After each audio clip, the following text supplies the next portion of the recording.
Right, our top focus, and we are getting a latest update in the Karnataka sex tape scandal, in which the SIT has now filed a report with the magistrate in which they are seeking to invoke rape charges against JDS MP Prajwal Revanna and his father HD Revanna. This is serious because, remember, so far a case of sexual harassment and stalking had been filed against these two, but now the SIT is seeking to invoke rape charges, section 376, against Revanna and his father. For more on this, let me go across to my colleague Pratibha. Pratibha, what exactly is this requisition which the SIT has filed with the magistrate? So in fact, filing an interim bail application was the advocate representing HD Revanna, the father of Prajwal Revanna, both of whom are accused in this particular videos involving controversial elements. And it was this submission that was made where HD Revanna's advocate had mentioned that the offences alleged against the petitioner here are bailable in nature. And subsequently, the investigating agency, that is the SIT, sought the permission of the competent jurisdictional court to invoke the provisions of section 376 of the IPC, which actually means rape charges.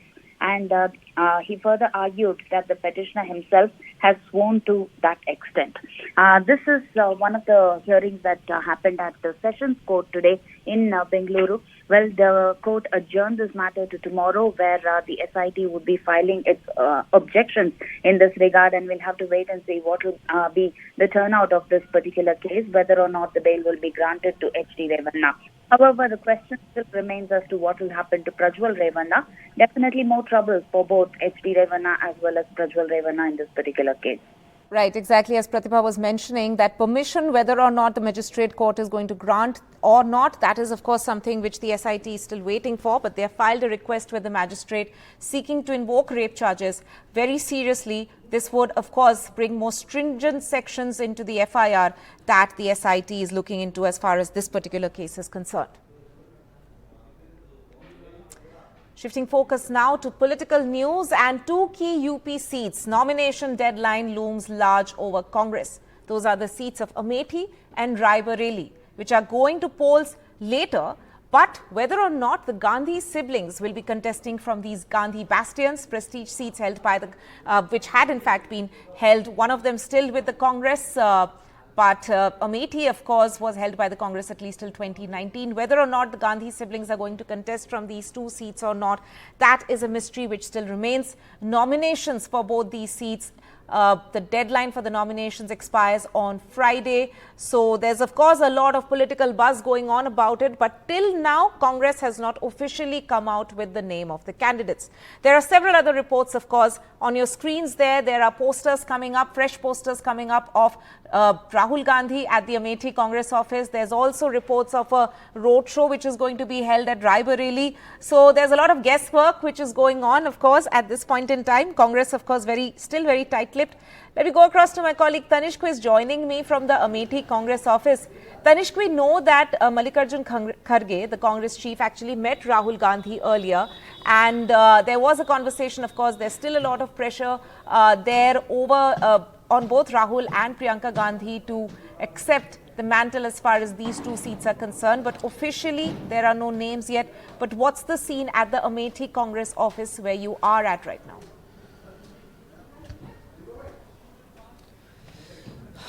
Tanima, a long day and a longer night it seems, because the Congress has not come out with their official list. There was of course expectation that Rahul Gandhi's name will be coming up from Amethi and Priyanka Gandhi from Raebareli, but nothing can be said for sure because the official list has not been out.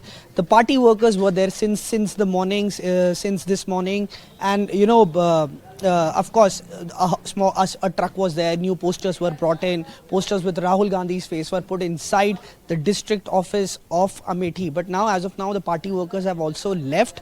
All eyes are on who will be contesting from where, whether it be Rahul Gandhi from Amethi and Priyanka from Raebareli, or Rahul from Raebareli, Priyanka from Amethi, or could there be any other combination as well. You know, of course, strong discussions have taken place. We saw yesterday Jairam Ramesh, of course, saying that decision will be out very soon, and the ball is in Mallikarjun Kharge's court. We saw Mallikarjun Kharge meeting Rahul Gandhi, of course, after his Karnataka rally, and after it was expected that the list would be coming out very soon, but as of now, again, no list has come out. All eyes are on the list, and nothing can be said who will be fighting from where unless the official list comes out. That's right. The wait continues, as they say, for this very big announcement. Whether or not it's going to be what most of the Congress workers are hoping for, or a surprise package lined up, that we'll have to wait and see. Tanishq there getting us all the updates from ground. Thank you so much for joining us. Now, there's news from Bengal, where Bengal Governor C.V. Ananda Bose has denied allegations of sexual harassment made by an employee at the Raj Bhavan, and he has called it an engineered narrative. A molestation complaint's been filed by Raj Bhavan staffer who alleged that she was molested on the pretext of a job. The incident comes on a day when Prime Minister Modi has reached the Raj Bhavan to spend the night there before a day of rallies in Bengal. In fact, the Bengal Governor, in his social media post, if I can put that up on the screens there, has said, and I quote, "Truth shall triumph. I refuse to be cowed down by engineered narratives. If anybody wants some election benefits by maligning me, God bless them, but they cannot stop my fight against corruption and violence in Bengal," unquote. Let's take a look at some reactions coming in on this story.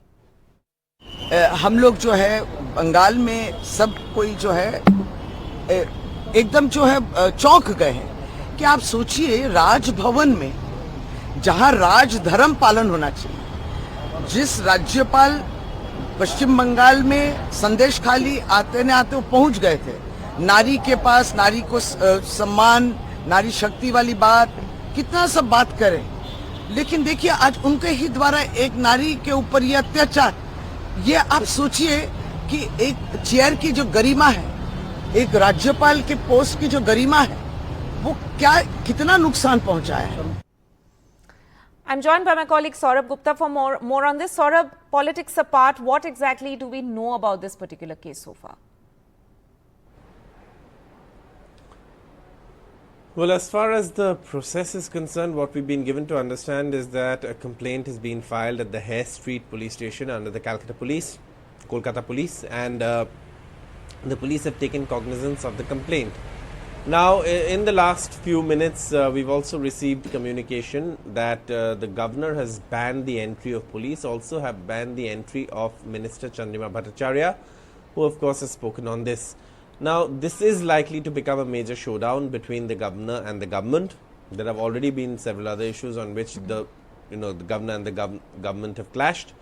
But this is one issue that is, of course, something that would really now, become a major showdown in the midst of elections. And that, the reason also is because the narratives in this elections have largely been around women's safety and, and what's happened in Sandeshkhali, and that's something that of course has been raised by the BJP. Now of course the Trinamool is saying that the governor reaches Sandeshkhali, but something like this happens at the Raj Bhavan. It's an allegation at this point. Of course, there has to be an investigation to establish what actually happened. The governor has of course denied any such thing, but said that these are engineered narratives. In fact, he's put out that post on social media platform X, but this is likely to create more political storms in West Bengal, and this comes on a day when, of course, like I said, there have been a lot of, showdowns, but this comes also on a day when the Prime Minister arrives in Bengal for a day of rally. So obviously this is something that was likely to be a major political showdown in the next few days. Right, Saurabh there, thank you so much for joining us with this.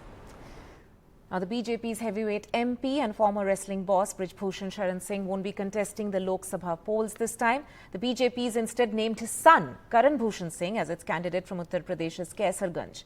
The announcement made this afternoon puts a lid on the speculation surrounding the Kaisarganj seat and its high-profile MP. But the opposition has called the replacement an eyewash. TMC called it a clear case of dynasty politics. Sakshi Malik, who led the protest against Brij Bhushan Sharan Singh, has said India's daughters have lost since the ticket stays with the same family. आपको भाजपा ने एक बड़ा मौका दिया, क्या कहना चाह रहे हैं? मैं भारतीय जनता पार्टी को बहुत बहुत धन्यवाद करना चाहता हूँ और कैसरगंज की सभी जनता को, सभी पिता को। जय श्री राम। ठीक है भैया। नामांकन आप कब देंगे? नामांकन हम कल करेंगे। जय Shri Ram.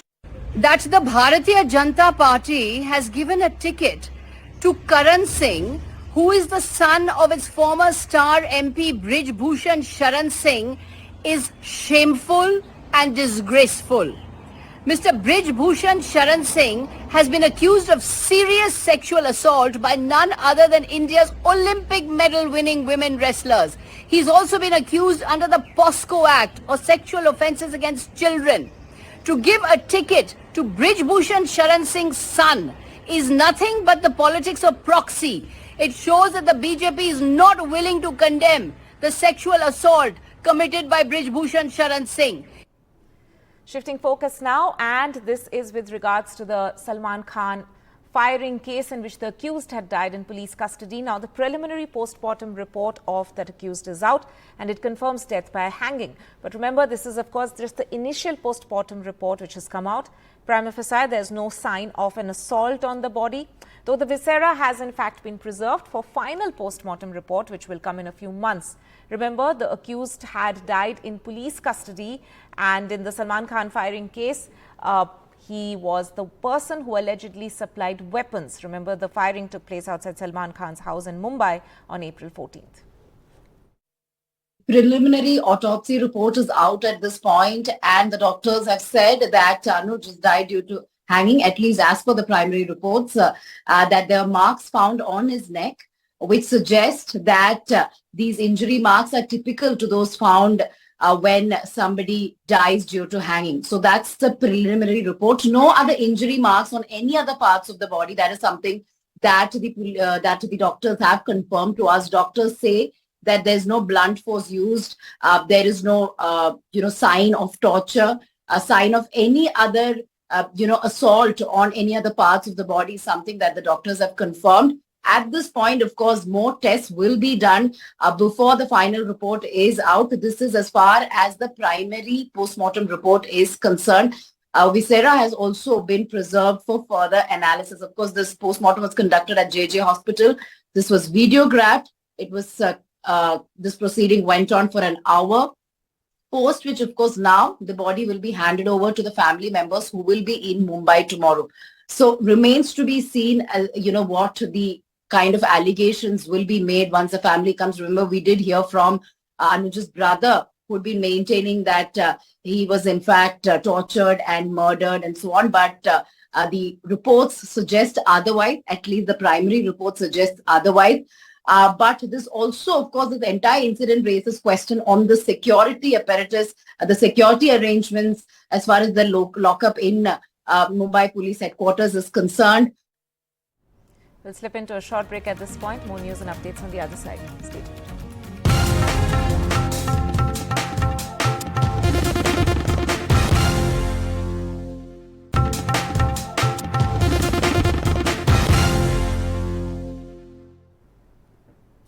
Now, a big controversy after the order by Lieutenant Governor Vinay Saxena's office stated that the Women's Commission of Delhi had terminated in fact, he ordered for the termination of the services of 223 contractual staff. However, a Women's Commission panel official clarified that while 223 posts were created, only 52 staff were hired and that the remaining posts actually stayed vacant. Former head of the women's body, Swati Maliwal, however, has hit out, calling the LG's order a Tughlaki Farman.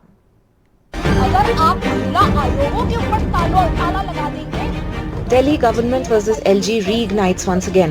The LG has removed 223 employees of the Delhi Women's Commission in one go, alleging that the appointments were irregular and done without approval. As per LG House sources, the contractual appointments were done without LG's permission.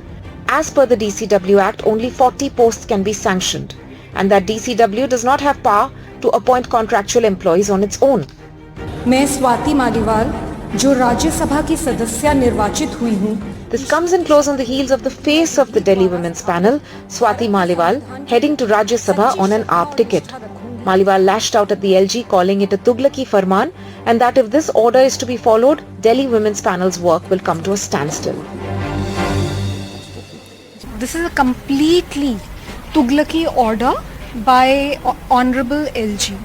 Because you see, firstly, there are no 223 staff in the Delhi Commission for Women. So right now there are 90 staff, out of which 8 are regular staff and the rest are on contract 3 months to 3 months basis. With a single stroke of his pen, he has completely dismantled the Delhi Commission for Women. The Delhi Women's Panel is now planning to take legal action and also hold protests over the issue.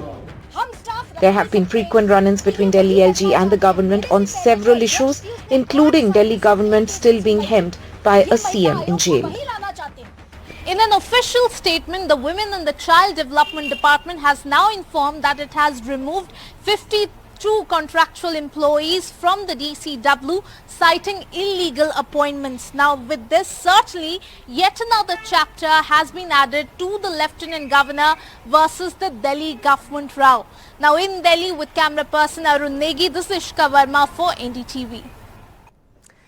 Staying with news from the capital, the CISF has taken over Parliament's security, and this upgrade comes months after the Parliament breach. Now, CISF is going to be in charge of controlling the access to Parliament. Take a look at this report.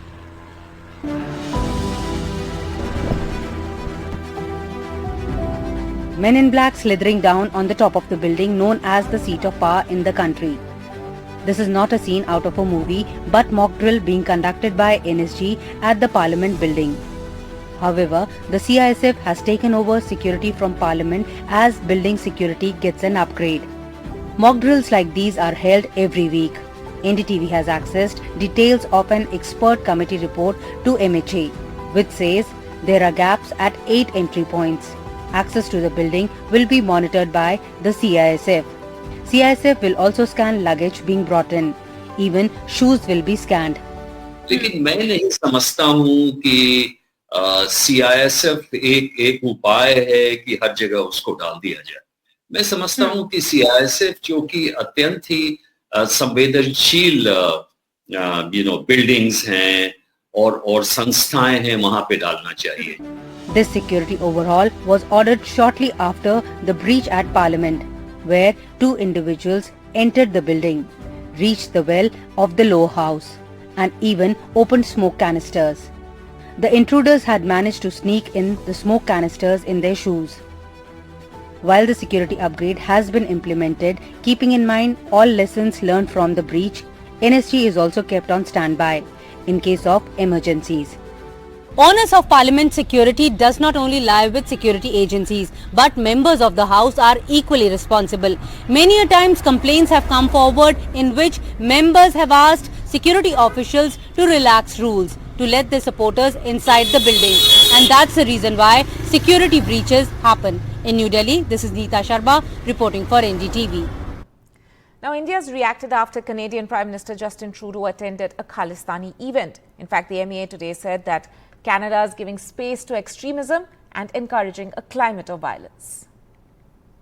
You would have seen a press release that we made when we summoned the Deputy High Commissioner regarding an event that was attended by the Prime Minister where Khalistan slogans were raised. The other media engagement that you are referring to took place on the sidelines of this event. In our view, Prime Minister Trudeau's remarks, he has made those remarks earlier as well, so it's nothing new. His remarks to us, it illustrates once again the kind of political space that has been given in the country, in Canada, to separatism, to extremism and violent people who practice violence. This not only impacts India-Canada relations, but also encourages a climate of violence and criminality in Canada to the detriment of its citizens.